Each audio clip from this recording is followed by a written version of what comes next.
ರಾವಣನು ಸೀತೆಯನ್ನು ಅಪಹರಿಸಿದ ಮೇಲೆ ರಾಮ ಲಕ್ಷ್ಮಣರು ಮುಂದೆ ಸಾಗುತ್ತಿದ್ದರು. ಆಗ ಒಬ್ಬ ಭೀಕರ ಆಕಾರದ ಒಬ್ಬ ರಾಕ್ಷಸನು ಕಾಣಿಸಿಕೊಂಡನು. ಅವನ ಮೊಣಕಾಲು ಮತ್ತು ತಲೆ ಅವೆಲ್ಲ ಹೊಟ್ಟೆಯೊಳಗೆ ಹೋಗಿದ್ದವು. ಅವನ ಹೊಟ್ಟೆ ಬಹಳ ಭೀಕರವಾಗಿ ಅಗಲವಾಗಿತ್ತು. ಆಗ ಅವರಿಬ್ಬರನ್ನು ಅವನು ಅಲ್ಲಿ ಹಿಡಿದುಕೊಂಡನು. ಆಗ ಹೇಳಿದನು, ಹೇ ಪುರುಷಾತ್ಮರೇ, ಇವತ್ತು ನನ್ನ ದಯೆಯಿಂದ ನೀವು ನನ್ನ ಹೊಟ್ಟೆಗೆ ಆಹಾರವಾಗಿ ಬಂದಿದ್ದೀರಿ. ನನ್ನ ಹಸುವಿದ ಈ ಹೊಟ್ಟೆಗೆ ನೀವು ಆಹಾರವಾದಿರಿ ಎಂದು ಹೇಳುವಾಗ ರಾಮ ಲಕ್ಷ್ಮಣರು ಕ್ರುದ್ಧರಾಗಿ ಅವನ ಬಲಗೈಯಲ್ಲಿ ರಾಕ್ಷಸನು ತನ್ನ ಬಲಗೈಯಲ್ಲಿ ರಾಮನನ್ನು, ಎಡಗೈಯಲ್ಲಿ ಲಕ್ಷ್ಮಣನನ್ನು ಹಿಡಿದಿದ್ದರಿಂದ ಎಡಗೈಯನ್ನು ಲಕ್ಷ್ಮಣನು, ಬಲಗೈಯನ್ನು ರಾಮನು ಅವನ ತೋಳುಗಳನ್ನು ಕತ್ತರಿಸಿ ಹಾಕಿದ್ದರು.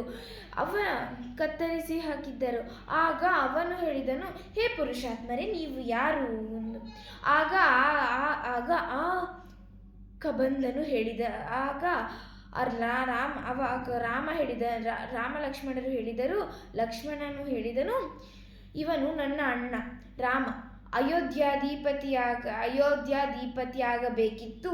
ಆದರೆ ತನ್ನ ಸಣ್ಣ ತಾಯಿಯಿಂದ ಈ ರಾಜಭ್ರಷ್ಟನಾಗಿ ಈಗ ಬಂದಿದ್ದೇವೆ ಎಂದು ಹೇಳಿದಾಗ, ನನ್ನ ಅಣ್ಣನ ಹೆಸರು ರಾಮ ಮತ್ತು ನನ್ನನ್ನು ಅವನ ತಮ್ಮನೆಂದು ತಿಳಿ ನನ್ನ ಹೆಸರು ಲಕ್ಷ್ಮಣ ಎಂದು ಹೇಳಿದನು. ಆಗ ಕಬಂಧನು ಹೇಳಿದನು, ಹೇ ಪುರುಷಾತ್ಮರೇ, ನನ್ನ ಭಾಗ್ಯ ಇವತ್ತು ನೀವು ಸಿಕ್ಕಿದ್ದೀರಿ. ನಾನು ಇಂದು ತುಂಬ ದಿನದವರೆಗೂ ನಿಮಗಾಗಿ ನಾನು ಈ ದಿವಸಕ್ಕಾಗಿ ನಾನು ಕಾಯುತ್ತಿದ್ದೆ. ನಾನು ಒಬ್ಬ ಗಂಧರ್ವ. ನನ್ನ ಕಥೆಯನ್ನು ವಿವರಿಸುವನು ಕೇಳಿರಿ ಎಂದು ಹೇಳಿದ. ಆಗ ರಾಮ ಲಕ್ಷ್ಮಣರು, ನಿನಗೆ ಇಂತಹ ಭೀಕರ ಸ್ವರೂಪ ಬರಲು ಕಾರಣವೇನು ಎಂದು ಕೇಳಿದರು. ಆಗ ಅವನು ಹೇಳಲು ಪ್ರಾರಂಭಿಸಿದನು, ನಾನು ಒಬ್ಬ ಸುಂದರವಾದ ಗಂಧರ್ವ. ನಾನು ಧನುವಿನ ಪುತ್ರ. ನಾನು ಸುಂದರ. ನನ್ನ ಸೌಂದರ್ಯ 3 ಲೋಕಕ್ಕೂ ಹಬ್ಬಿತು. ನಾನು ಬ್ರಹ್ಮನನ್ನು ಪ್ರಾರ್ಥಿಸಿದೆ. ಬ್ರಹ್ಮನಿಂದ ಒಂದು ವರ ಪಡೆದೆ, ದೀರ್ಘಾಯುಸ್ಸನ್ನು ಪಡೆದೆ. ಆದ್ದರಿಂದ ನನಗೆ ಬಹಳ ಅಹಂಕಾರ ಬಂದಿತು. ಹಾಗಾಗಿ ನಾನು ಈ ಭೀಕರ ಸ್ವರೂಪದಿಂದ ಎಲ್ಲ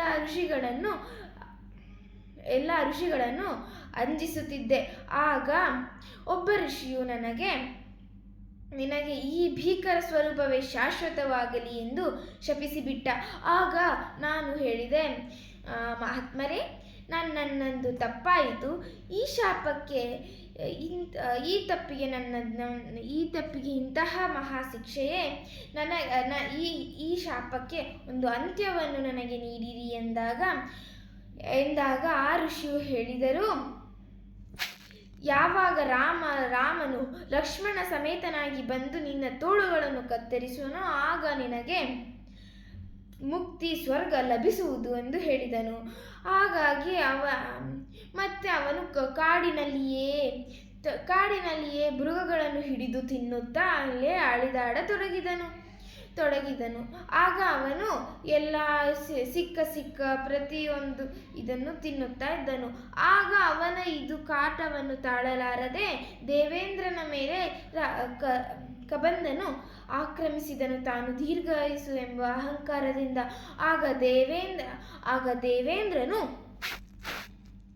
ದೇವೇಂದ್ರನು ಅವನ ಮೇಲೆ ತನ್ನ ವಜ್ರಾಯುಸ್ಸನ್ನು ಎಸೆದ ಹೊಡೆತಕ್ಕೆ ಅವನ ಕಾಲುಗಳು ಹೊಟ್ಟೆಯೊಳಕ್ಕೆ ಹೋದವು, ತನ್ನ ತಲೆಯೂ ಹೊಟ್ಟೆಯೊಳಗೆ ಹೋದವು.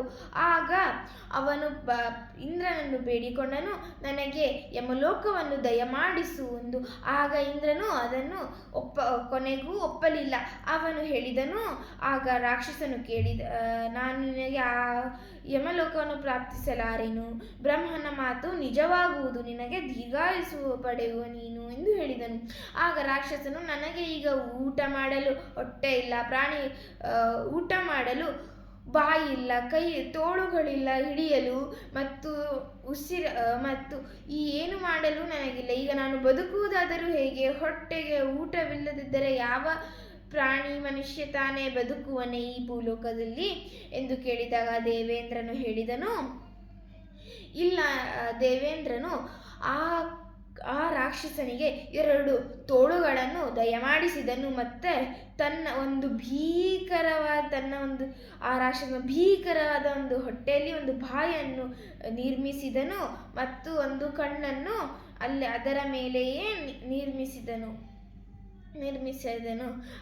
ಹಾಗೂ ಹೇಳಿದನು, ಯಾವಾಗ ರಾಮನು ಲಕ್ಷ್ಮಣ ಸಹಿತನಾಗಿ ಬಂದು ಈ ತೋಳುಗಳನ್ನು ಕತ್ತರಿಸಿ ಹಾಕುವನೋ ಆಗ ನಿನಗೆ ಮುಕ್ತಿ ಸಿಗುವುದು ಎಂದು ಹೇಳಿ ತನ್ನ ಒಂದು ಚರಿತ್ರೆಯನ್ನು ಹೇಳಿ ಕದಂಬನು ಮುಗಿಸಿದನು ರಾಮ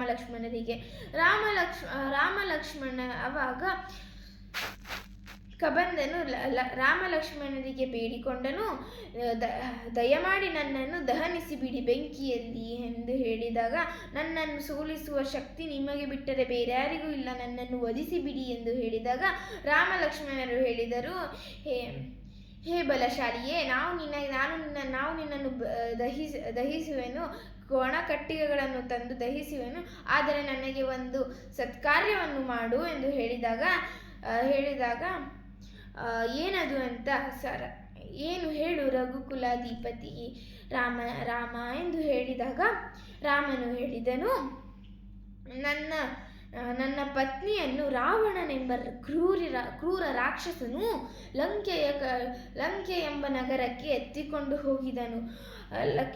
ಅವನ ವಾಸಸ್ಥಳವು ಅವನ ರೂಪವು ನಮಗೆ ತಿಳಿಯದು, ದಯಮಾಡಿ ನಮಗೆ ತಿಳಿಸು ಮತ್ತು ಸೀತೆಯನ್ನು ಪಡೆದುಕೊಳ್ಳುವ ಮಾರ್ಗವನ್ನು ತಿಳಿಸು ಎಂದು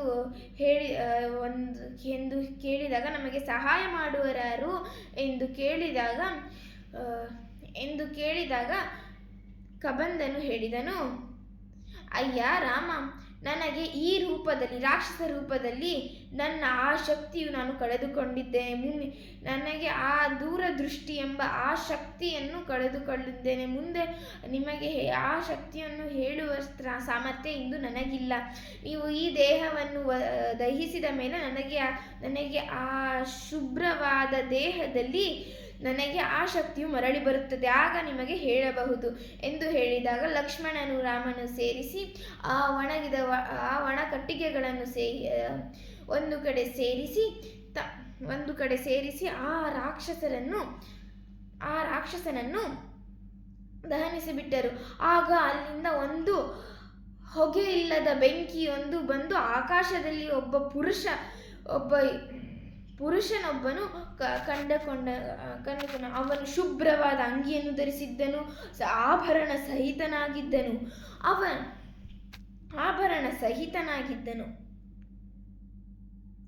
ಅವನೇ ಕಬಂದ.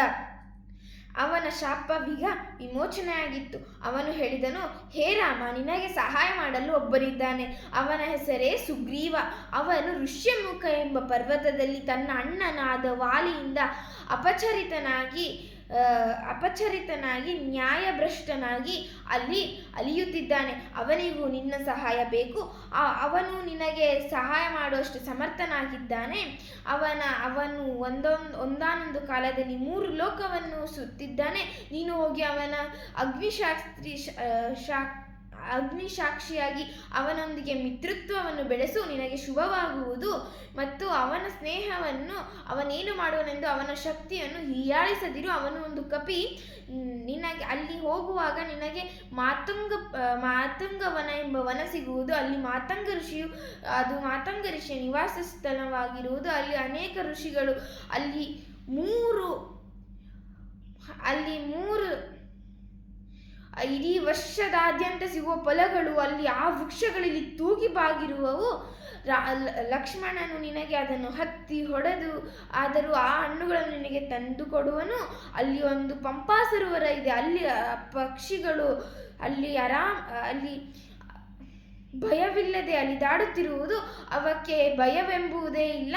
ನೀನು ಅವನ್ನು ಭಕ್ಷಿಸಬಹುದು. ಅಲ್ಲಿ ಮಾವು ಮತ್ತು ಮುಂತಾದ ವರ್ಷದಲ್ಲಿ ಸಿಗುವ ಹಲವಾರು ಹಣ್ಣುಗಳು ಅಲ್ಲಿ ತೂಗಿಬಾಗಿರುವವು ಮತ್ತು ಹೂಗಳಿರುವುದು. ಮತ್ತು ಅಲ್ಲಿ ಮಾತಂಗ ಋಷಿಯ ಶಿಷ್ಯರು ಆ ಹೂಗಳನ್ನು ಮಾತಂಗ ಋಷಿಯ ಸಹಾಯಕ್ಕಾಗಿ ತೆಗೆದುಕೊಂಡು ಹೋಗುವಾಗ ಅವರ ತಪಶ್ಶಕ್ತಿಯಿಂದ ಅವರ ಬೆವರಣಿಗಳು ಭೂಮಿಗೆ ಸ್ಪರ್ಶವಾದಾಗ ಅಲ್ಲಿಯೂ ಹೂಗಳು ಅಲ್ಲಿಯೂ ಅಲ್ಲಿ ಒಂದು ಮರ ಹುಟ್ಟಿ ಅಲ್ಲಿಂದ ಹೂವು ಬಂದವು. ಆ ಹೂವುಗಳು ಈ ವರ್ಷದಾದ್ಯಂತ ಬಾಡುವುದಿಲ್ಲ. ಆ ಹೂವುಗಳನ್ನು ಕೀಳುವರು ಯಾರೂ ಇಲ್ಲ. ಆ ಧರ್ಮಾತ್ಮರಾದ ಅವರ ಮಾತಂಗ ಋಷಿಗಳ ಶಿಷ್ಯರಾದ ಒಬ್ಬ ಮಹಾತ್ಮಳಾದ ಅಲ್ಲಿ ಒಬ್ಬ ಶಬರಿಯು ನೆಲೆಸಿದ್ದಳು. ಅವಳು ಒಂದು ಗುಹೆಯಲ್ಲಿಯೇ ನೆಲೆಸುತ್ತಿದ್ದಳು. ಆ ಗುಹೆಯು ಋಷ್ಯಮುಖ ಪರ್ವತದ ಹತ್ತಿರವಾಗಿರುವುದು. ಅವಳು ನಿನ್ನ ದರ್ಶನವನ್ನು ಮಾಡಿ ಸ್ವರ್ಗ ಪಡೆಯಲು ಕಾಯುತ್ತಿರುವಳು. ಅವಳನ್ನು ನೀನು ಮಾತನಾಡಿಸಬಹುದು ಮತ್ತು ಸುಗ್ರೀವನೊಂದಿಗೆ ಸ್ನೇಹವನ್ನು ಮಾಡಿ ಆ ವಾಲಿಯನ್ನು ನೀನು ವಧಿಸಿ ಮತ್ತು ಅವನ ಸಹಾಯವನ್ನು ಮಾಡು. ಅವನು ನಿನ್ನ ಸಹಾಯವನ್ನು ಮಾಡುವ. ಅವನು ಒಂದು ಕಾಲದಲ್ಲಿ 3 ಲೋಕವನ್ನು ಸುತ್ತಿರುವ. ನಿನಗೆ ಶುಭವಾಗಲಿ ಎಂದು ಹೇಳಿದ. ಆ ಕಬಂಧನನ್ನು ಕಂಡು ರಾಮನು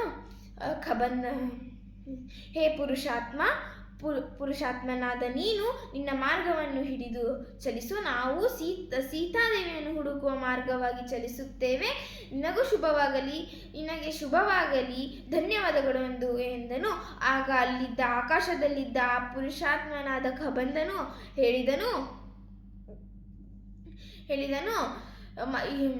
ಮರೆಯಬೇಡ, ಅವನನ್ನು ಹೀಯಾಳಿಸಬೇಡ. ಸುಗ್ರೀವನೊಂದಿಗೆ ಮಿತ್ರತ್ವವನ್ನು ಬೆಳೆಸು ಎಂದು ಹೇಳಿ ಆ ಗಗನ ಮಾರ್ಗವಾಗಿ ಹೊರಟು ಹೋದನು. ಈ ಕಡೆ ರಾಮ ಲಕ್ಷ್ಮಣರು ಮಾತಂಗ ಋಷಿಯ ವಾಸಸ್ಥಳವಾದ ಮಾತಂಗವನಕ್ಕೆ ಪ್ರಯಾಣವನ್ನು ಬೆಳೆಸಿದರು.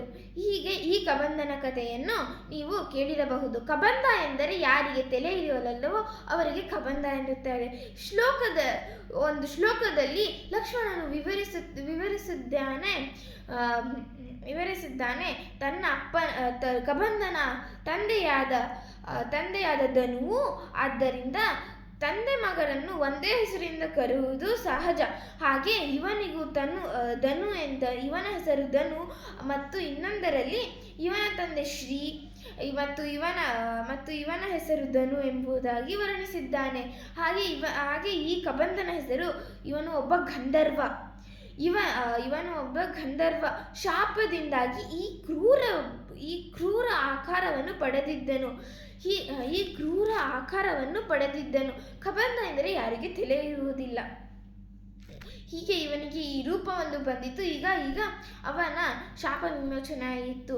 ರಾಮ ಲಕ್ಷ್ಮಣರು ಅವನನ್ನು ಶಾಪದಿಂದ ಬಿಡಿಸಿದರು. ಎಲ್ಲರಿಗೂ ನನ್ನ ಕಥೆಯನ್ನು ಕೇಳಿದ ತಮ್ಮೆಲ್ಲರಿಗೂ ಹೃತ್ಪೂರ್ವಕವಾದ ಧನ್ಯವಾದಗಳು. ನನ್ನ ಹೆಸರು ಆದ್ಯ. ನಾನು ಇಂದು 6ನೇ ತರಗತಿಯಲ್ಲಿ ಓದುತ್ತಿದ್ದೇನೆ. ಧನ್ಯವಾದಗಳು.